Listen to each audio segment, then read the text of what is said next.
ભુજમાં નૂતન સ્વામિનારાયણ મંદિર દ્વારા દ્વિશતાબ્દી મહોત્સવ દરમિયાન 213 બુલેટો સાથે પોથી યાત્રા નીકળી મંજીરા અને ઘુમર રાસ શહેરનું આકર્ષણનું કેન્દ્ર બન્યું। દેશ વિદેશના હરિભક્તો મોટી સંખ્યામાં જોડાયા। જુઓ અહેવાલ।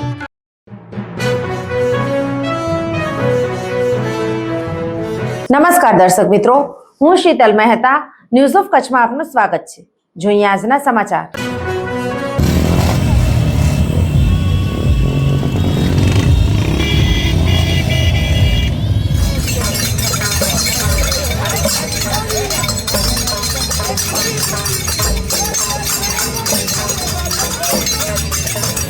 ભુજ સ્વામિનારાયણ મંદિર દ્વારા શિક્ષાપત્રી દ્વિશતાબ્દી મહોત્સવનો આજથી પ્રારંભ થઈ રહ્યો છે।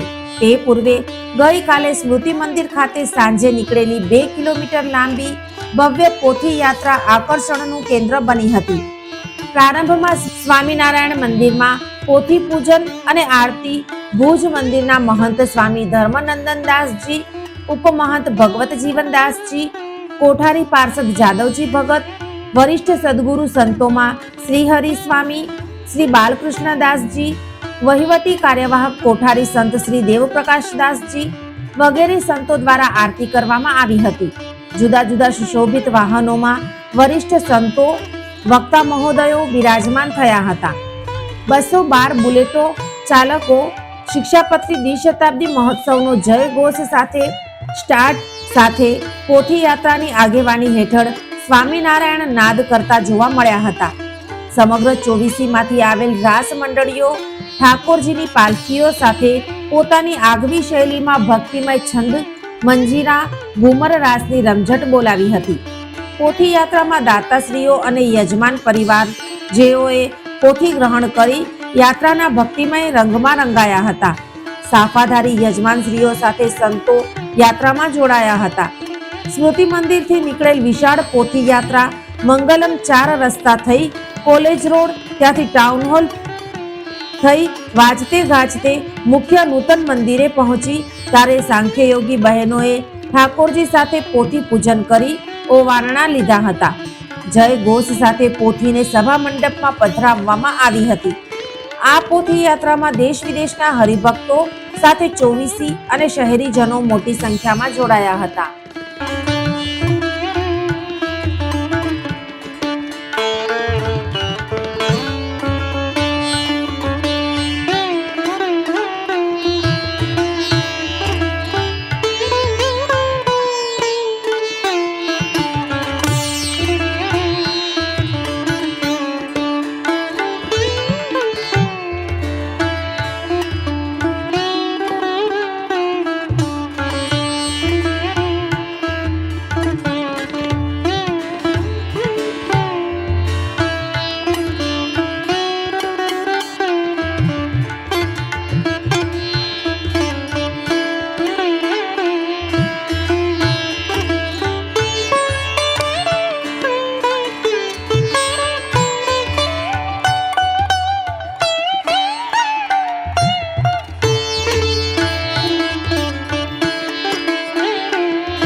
દર્શક મિત્રો, આજે તારીખ 20 જાન્યુઆરી 2026.